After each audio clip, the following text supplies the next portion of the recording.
All right, let's get rolling. Thank you everyone very much for coming out here this morning. And like I mentioned, we're dealing with a little bit of a head cold, so I'll do my best here to sound legible and kind of get our way through this. But my name's Mitchell Mack. All of you can just call me Mitch for short.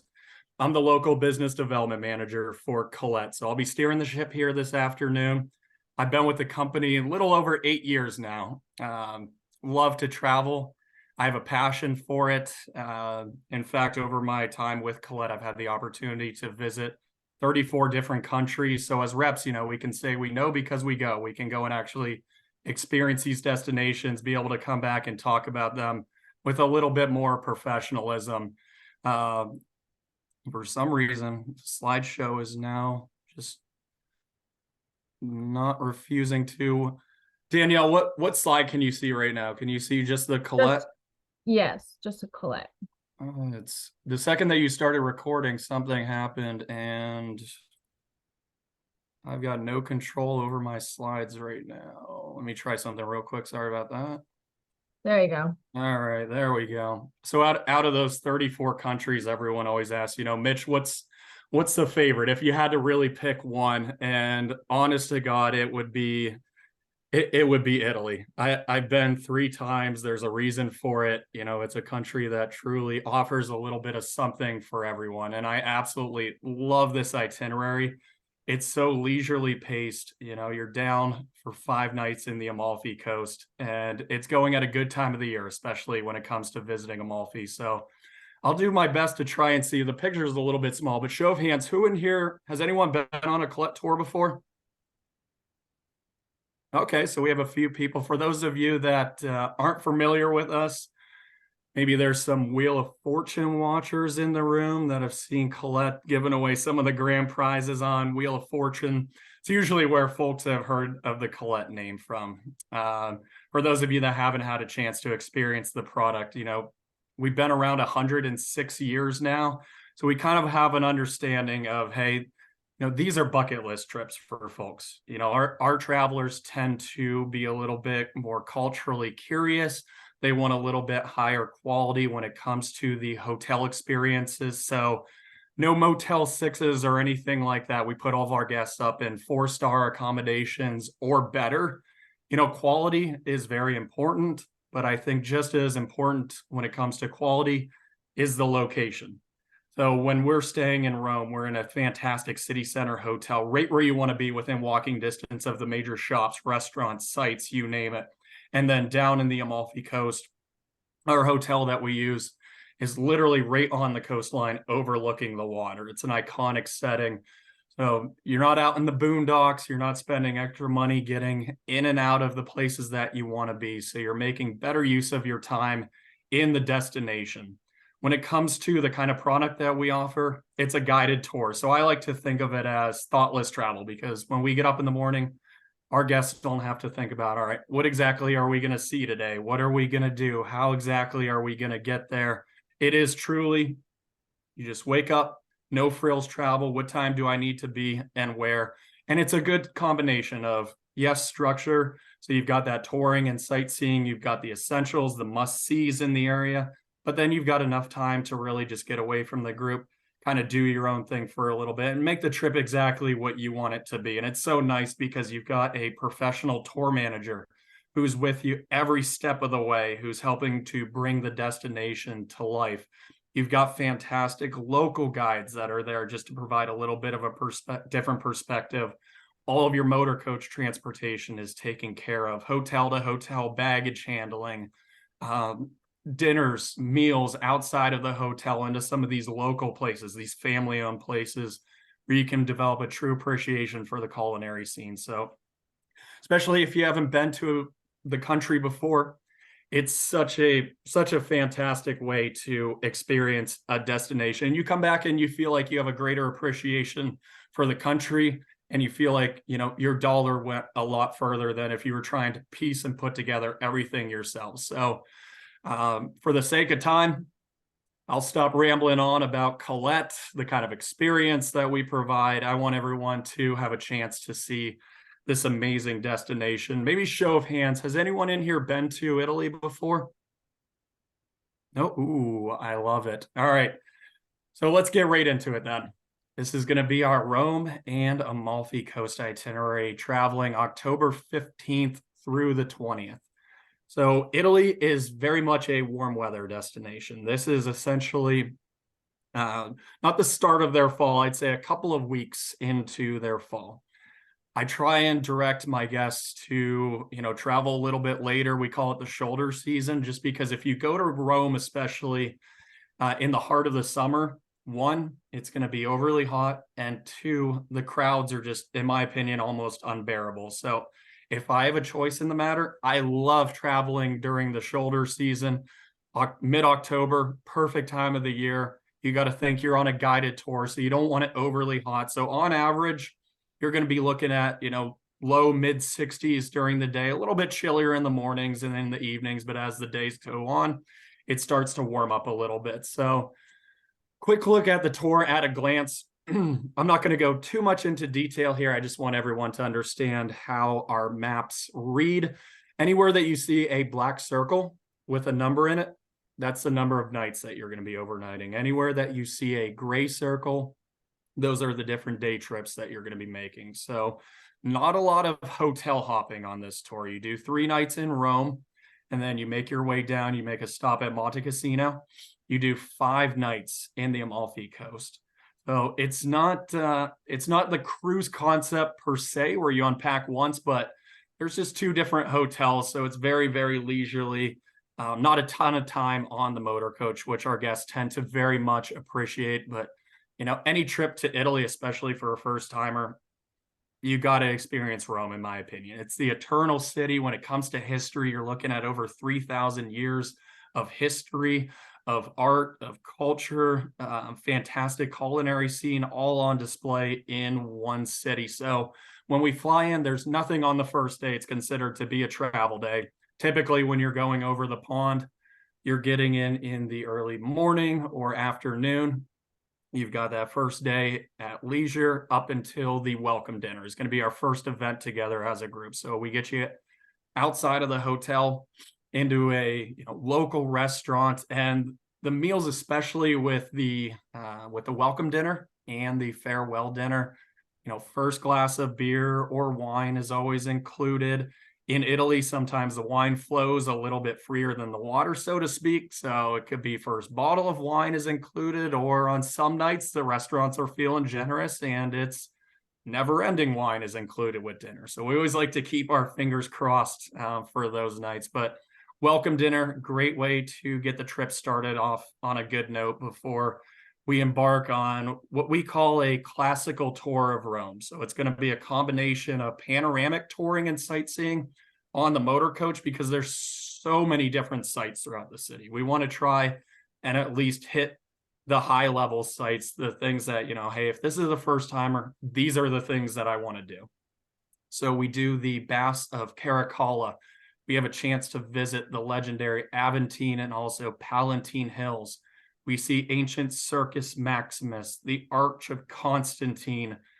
We also have a full in-depth guided tour of the Colosseum. So we do things a little bit different at Colette. Most tour groups will just take you outside of the Colosseum, provide a little bit of background on it, and then you keep moving. You get your pictures, but you don't actually get to go inside. Now, the Colette difference is we do a full guided tour of the Colosseum. And what does that mean? We actually take our guests inside this iconic structure that was built in the 1st century AD. So we're not just looking at 100 years of history, we're looking at a couple thousand years of history. And this was basically the birthplace of, the Roman gladiator games, public spectacles. Now it's an open air museum. And it really gives our guests a full in-depth guided tour of not just the outside, but the inside of the Colosseum. And they come back out of it with a greater appreciation for what's considered to be an architectural marvel back in the day. We also will take our guests through Rome's Renaissance district and visit the Pantheon. It's the world's largest unreinforced dome. And then we finish up the tour at Piazza Novana. So Piazza Novana is where you're going to see these beautiful, beautiful Baroque fountains. The most famous, everyone knows it, it's going to be the Trevi Fountain. It's the oldest of the water systems in all of Rome.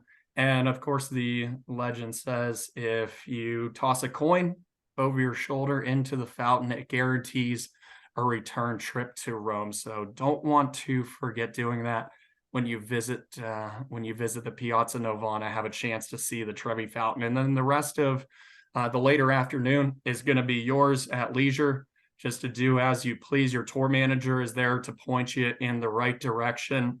And I mentioned that our tours are a good combination of touring and sightseeing with leisure time. So we give our guests a full day to explore all that Rome has to offer. If you don't mind giving up a little bit of free time, we do have an option in the morning. It's about 4 hours, and it's an option to the Vatican and St. Peter's Basilica. In my opinion, it's almost a must. We offer it as an option just because we understand not everyone wants to do the Vatican Museum, but if it's a first timer especially, this is an option that I'd highly recommend giving up a little bit of free time, because you have a chance to see, not only one of the world's greatest collections of art, but the world famous Sistine Chapel. Some of the other highlights are the Gallery of Maps, the Gallery of Tapestries.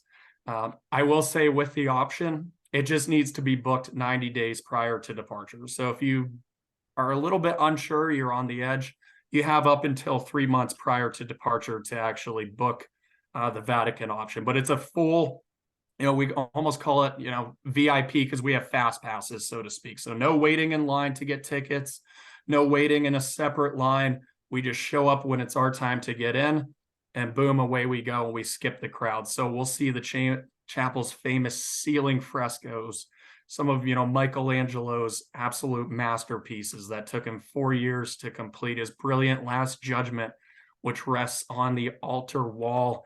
We also have a full tour of St. Peter's Basilica, which is considered to be one of the absolute most important churches for Christians, and also the largest in the entire world. One of its claims to fame is the iconic dome. And the dome, one of the biggest in the world. Our guests come out of the Vatican Museum just absolutely raving about the experience. And if it's on your bucket list to visit the smallest country in the world, the Vatican is also technically the smallest country that you can visit in the entire world. Later on tonight, there is also a food tour. Like I said, whole day is at leisure. You can pick and choose how much structure or how little structure that you actually want to have. If you're interested in adding a dinner and tour at the end of the day, we take you through the Trastevere the Trastevere district. It's this beautiful bohemian district, gets you away from the touristy area. It's known for its medieval architecture. So it is very much a guided touring and sightseeing experience combined with a food tour. So we get to learn a little bit about Italy's iconic food scene. It takes you through some of the different local foods like supli, which is this, nice fried rice ball, of course, pastas. You'll see pizza just about every meal for the pizza fans in the room. And of course, we got to talk a little bit about the dessert. We got to give gelato its shine. So the tour manager is going to teach you how to kind of differentiate between what are the gelato places that are kind of geared more towards the tourist, and where are the best gelato? Where do we find the best gelato when it comes to the different shops throughout Rome? And kind of a pro tip that I picked up over the years, even though the ones that have, the nice, bright, real pretty color gelato, they look good, but there's a reason why. Those are kind of meant for the tourists. Those are the ones, that are meant to draw in the tourists. The ones that you want to look for are the gelato stands where you look in, everything is real muted, dull colors, but there's only a couple of scoops left in each one of the bowls. That's how you know that's where the locals go. That's usually where the best gelato is. So if you're interested in purchasing any of the two options, the Vatican option is $99 per person. Again, just needs to be booked 90 days prior to the tour. Or the Trastevere Food District, the walking tour of the Bohemian area, as well as a 4-course meal, is going to be $120 per person. All right, so next up, we're going to give a little wave goodbye to Rome, and we're going to the scenery is going to change a little bit as we make our way down south. Rome is going to be the biggest city that you see over the course of this tour. Now, as we get down to the Amalfi Coast, this is where a lot of the natural beauty starts to open itself up to us. So en route, we're going to make a touring stop at Monte Cassino. It's this beautiful hilltop town perched on top of a hill. It's 80 miles south of Rome, so about an hour and a half drive. And it's home to the monastery of Saint Benedict, who is the patron saint of Europe.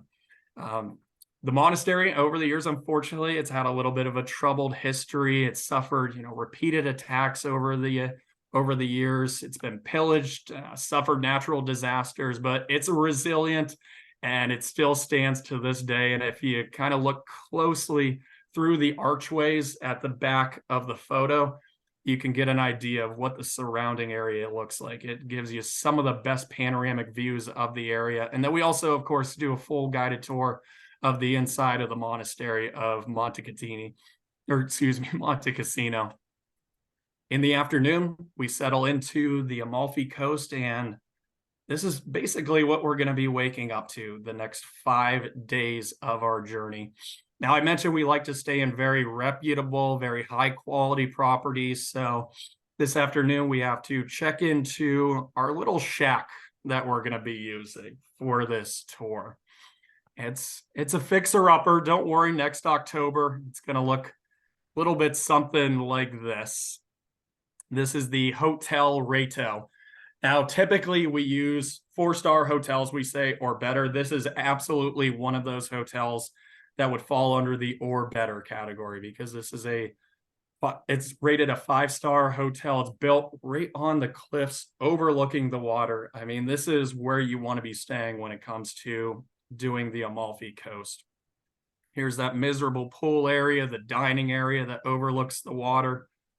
And then this is, as you can see, the iconic location. You just look right over the balcony and you are literally right on the coastline. So we have a fantastic included dinner tonight before we really start our touring and sightseeing off, seeing all that the Amalfi Coast has to offer. So the first stop, we're going to sail along the beautiful Amalfi Coast, which leads us to the town of actual Amalfi.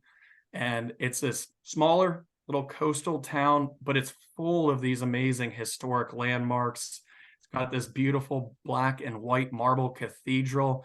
It's also got an amazing Arab Norman cathedral right at the heart of town. It's this, iconic, beautifully striped Byzantine architecture. If you're looking for a time frame, built in the 9th century AD. So after our orientation tour, we give you a little bit of time if you want to do some shopping, have some time for lunch. This would be the time to grab a quick bite to eat if you'd like to. I would make it quick and light because the next day we've got a visit to the pasta factory. So this is a great, not only cultural immersion opportunity, but it's a great, anyone that is into the culinary scene, you get to learn kind of how the different techniques, different ingredients of how the Italians make their food, what's considered to be the best in the entire world. And I would absolutely, I'm a foodie. I do love to eat.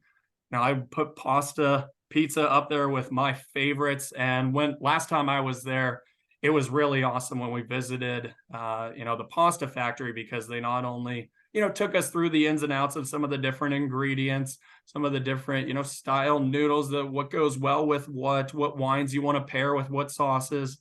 But we always also got to get our hands dirty a little bit and actually hand roll each individual pasta. A traditional Italian chef took us through, hey, here's the different techniques. Now, if you guys would like to try your hand at it, this is what traditional pasta rolling actually looks like. And let me tell you what, I have so much respect for those little Italian chefs, because I was sitting there for maybe just 2 minutes hand rolling the pasta and my arms were absolutely on fire.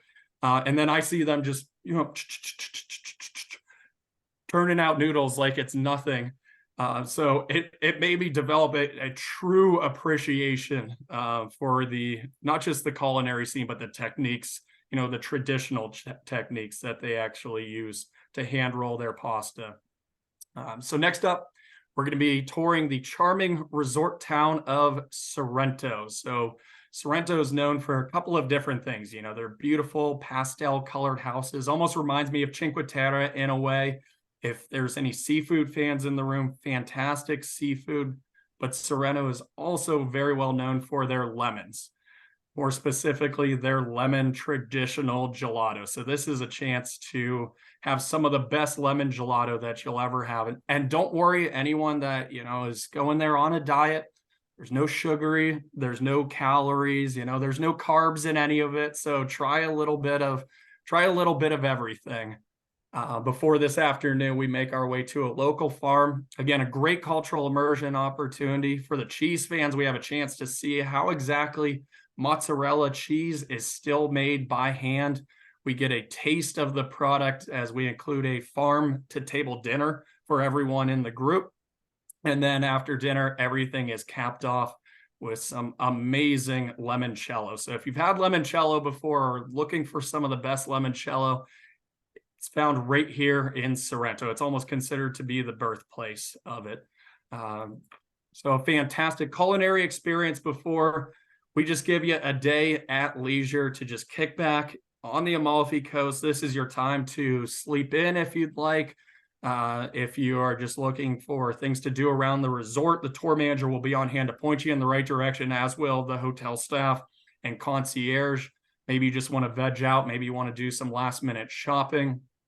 Again, this is our last option. If you don't mind giving up some free time, we do have the option to do a full guided tour of Capri. And in my opinion, it's worth it. My mom and my sister first went to the Amalfi Coast in Italy. Capri was hands down their favorite. It is an all-day option. Oh, again, you have to be comfortable and okay with giving up some of your leisure time. But if you're looking for, natural beauty, especially on a nice sunshiny day, the Isle of Capri option would be highly, highly recommended in my opinion. So we get there by boat. It's really the most efficient way, and it gives you some different perspectives of the Amalfi Coast. One, you get fantastic photo opportunities. Two, you get some amazing, amazing scenery. You'll be passing by these steep cliffs. You'll see these little small caves that just open themselves up out of the rocks, famous rock formations that jut out of the water. The most famous cave that we go and see, and the most iconic, the most well-known, is going to be the Blue Grotto. And it was first used back in the day by Emperor Tiberius. This was his little, personal swimming pool that he would just go to and get away. You've got those crystal clear turquoise blue waters. So after we do a little bit of sailing, we get into the Capri Village, where we'll take a short little guided orientation tour, and then we take you up this funicular, and you have some picturesque views of the hilltop village overlooking the surrounding area. Probably gives you the best photo opportunities in the entire area. If there's any shoppers in and I know that there are some shoppers in there, whether you admit it or not, everyone loves to do a little bit of shopping. I'll put my hand up. It's one of the parts of travel. My mom, grandma, they would absolutely kill me if I went to Italy and didn't bring back at least a little bit of olive oil or some Italian wine. So this is where I would recommend, if you do the Capri option, this is where you want to get a little bit of shopping done. Tons of little boutique stores. If there's any salad fans in the room, this is the birthplace of the caprese salad as well. So if you're interested in purchasing the Capri option, it's $165 per person. That's going to be the last optional tour. So we've got 3 different optional tours, no 9, 10, 15 different options that you have to constantly reach into your money, keep adding different tours onto the actual base product. Now, next morning, we're making our way back up north, full circle, to Rome, where we're going to be flying out of. But before we get there, we have our final touring stop, which is, depending on who you talk to, is a lot of people's favorite, because they've heard, the stories of Pompeii, but to get to actually experience the archaeological site, just find out how significant, the discovery of the civilization of Pompeii, they come back and their minds are absolutely blown with how well preserved this civilization actually is, that was wiped out by a volcano 2,000 years ago. So we've got what we call choice on tour when we visit Pompeii. You can do the iconic Pompeii walking tour, which hits, just some of the iconic sites of the different civilization. And that's both of these are fully guided, or do a leisurely Pompeii walking tour where essentially you get a brief little orientation, but then we cut you loose and you've got a little bit more leisure time. This is better for, the fans of independent exploration, if you will. But regardless, I mean, you see one of the greatest discoveries, because when Mount Vesuvius erupted, it left the civilization, under mounds of ash, but that ash preserved it so well that, if we never discovered the civilization of Pompeii, we would have zero idea of how the civilization actually lived. And it gives us one of the clearest looks into, what an ancient civilization, how they would have lived, the different structures of their building. So we could get a very, very good idea of the civilization that lived, thousands of years ago, just from the discovery at Pompeii. They also have an amazing wine scene. So after our touring and sightseeing of Pompeii, we make a stop at a local winery that's located right at the foot of Mount Vesuvius. They'll take you all throughout the winery, talk about, the different techniques that they use, the different types of wine that they use. Of course, plenty of samples. If you are looking to pick some up, you can actually buy them, ship them back directly from the winery here as well, before we finish up full circle, make our way back into Rome, have a fantastic farewell dinner at a local restaurant. It's a perfect way to wrap everything up on a good note. And then, as much as all of us, fell in love with the Amalfi Coast, we don't want to return back to Ohio for our fall weather that we're starting to experience. The cold weather starting to set in. It's a great way to really ease your way into the fall scene and experience such an incredible area. Now, if you didn't feel like, we didn't get our fill in Italy, we want a little bit more time. If time's not an issue, we do have a pre-tour extension. It's 5 days, 3 meals, and it's what we call hosted. So instead of starting out the tour in Rome, you're going to be starting out in Florence. So you're going to be more up north in the Tuscan area. And when I say hosted, this is a little bit more leisure time combined with some structure. So don't get me wrong, we don't just plop you in Florence and say, bon voyage, have a great time. There's still Colette representation there with you. It's just, you have to be comfortable with a little bit more, free time, a little bit less structure, a little bit more independence.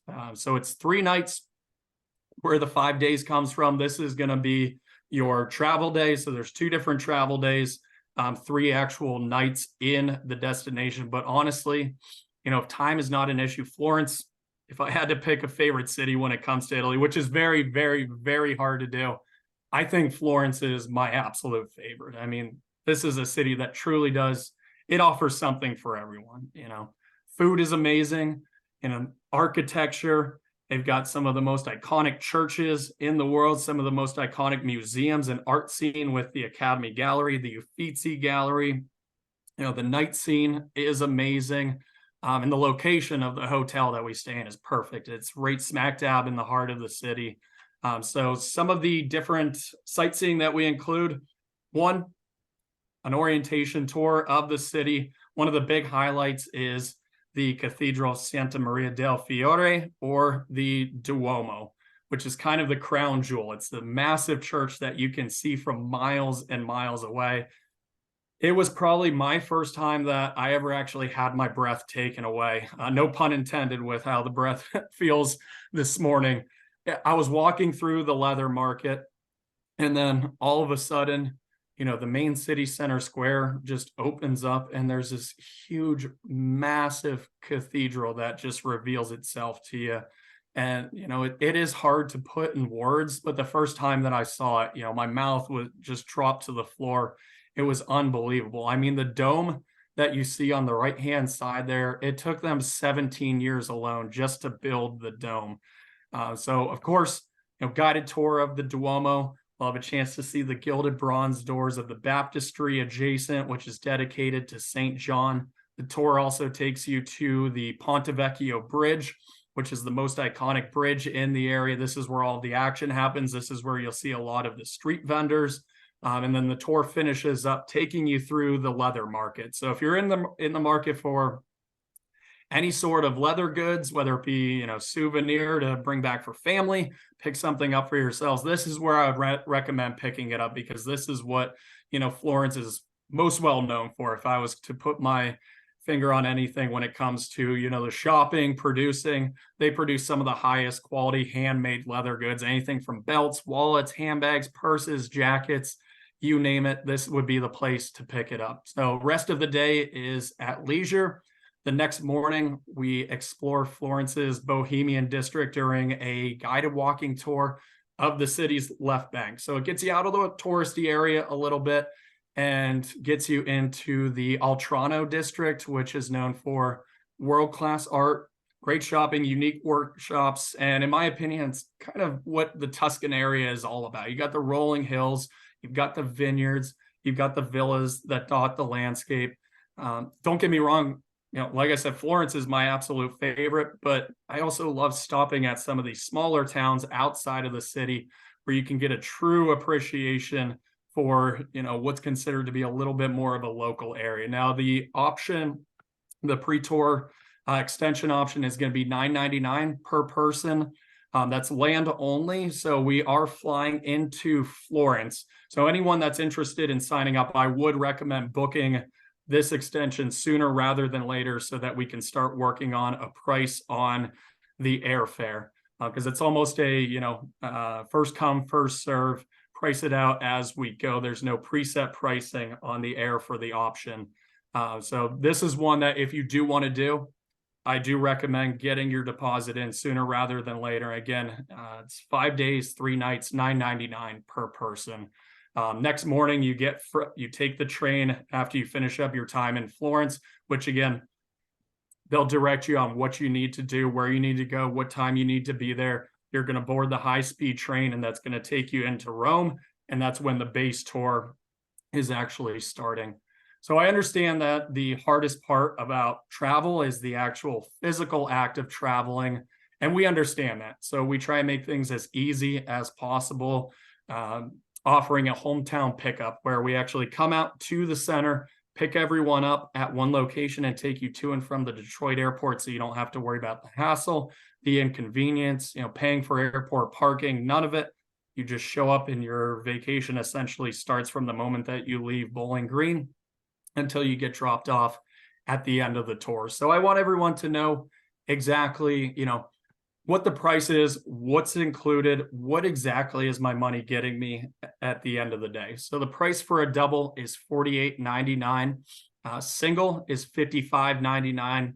And then we do accommodate triples as well at $48.49. I will say with singles as well as triples, those rooms are on a first come, first serve basis. So if you are going solo or you are going as a triple, I recommend just getting those deposits in sooner rather than later.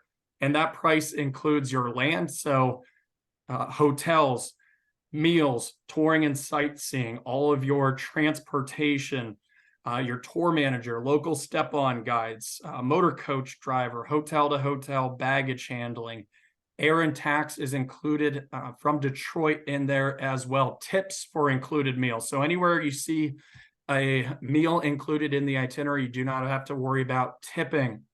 The hometown pickup. The only thing that is not included are tips for the tour manager, the motor coach driver, and the local guides, which is pretty standard when it comes to a guided tour. We feel like tipping is kind of a personal thing, so we leave it up to our guests. They feel like they had a fantastic tour manager, want to tip a little bit extra, whatever the case is, they've got the ability to do so. If you are interested in getting signed up, we had 3 before this morning, and I understand there's 2 more reservation forms coming in later this afternoon.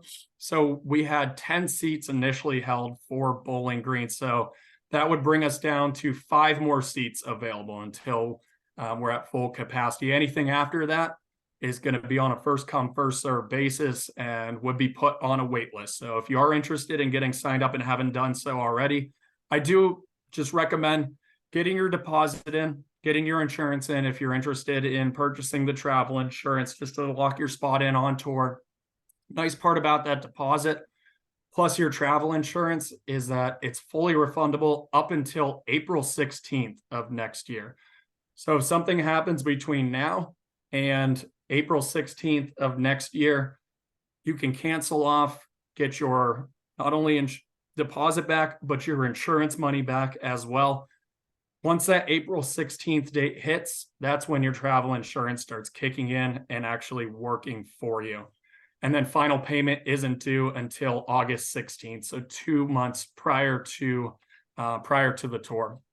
If you are interested in getting the travel insurance, our travel insurance is a little bit different than the typical insurance in that it allows our guests to cancel for absolutely any reason all the way up until 24 hours prior to departure. And it truly is any reason. We dub it the bad hair day policy because, it doesn't matter. Even if you're having quote unquote a bad hair day, you can cancel with us. No medical note, doctor's excuse, family emergency. It does not matter. We understand things come up whenever our guests do have to cancel with us. We're not slapping them with a, travel voucher, future travel credits that might expire in a certain amount of time. We just issue our guests a full cash refund that's money back in people's pockets. In fact, over the course of the pandemic, when, depending on who people are traveling with, they were getting slapped with travel vouchers that are now expiring, we gave money back right into our guest pockets to the tune of $175+ million. That's just kind of what we're about as a company when it comes to Colette. There's a reason why we've been around 106 years. We truly do put the guests first. $170 million is nothing to sneeze at, but we just felt like, hey, it's not right to keep somebody's money who hasn't had a chance to actually experience our product. So we make sure to take care of our guests during a trying time. And now the guests are taking care of us now that travel has opened back up and is available to them now. It also covers you while you're on tour. So our travel insurance covers medical, lost baggage, trip delay, trip interruption, theft, evacuation, you name it. We make sure that our travel insurance has all the stops in place. And if anyone is interested, in getting signed up, Danielle can get you a reservation form. You'll fill out the form. The most important section on the form is going to be the name section. So we need your name as it appears on the passport. If you don't have a passport, your legal government name that you would use when you go and apply for a passport, because that's the name that we're going to use with the airlines when the time comes to actually ticket. So no nicknames on there. If you don't have a passport, no worries. You can still fill out the form. There's a section for passport information. Just leave it blank. That'll let us know, hey, you either need to renew your passport or you're applying to get one. You can still sign up for the trip, even if you don't have any passport information handy. And then the rest of the form, pretty self-explanatory. We do accept checks, credit cards. There's no upcharge paying by card compared to paying by check. And you can also book and sign up online as well through the dedicated trip web link. So I'm not sure, Danielle, does everyone have a flyer that's in the room? I can kind of point out where that trip web link is. Yes, they do. Okay. So when you open it up, on the bottom of the second page, there's a blue banner. That's the dedicated trip web link for everyone. So you can go on there. If you'd like to book and sign up online, you can do so, but it's also a one-stop shop. It's got a ton of useful information like clothing, packing tips, what the weather is going to be like, how many bags you can bring on tour. So it's not just a place where you can book online. It's kind of a one-stop shop and good, resource for your know before you go information. So I will at this time throw a cough drop in so I can try and get through everyone's questions, but I will open it up to the room. What kind of questions do we have for me?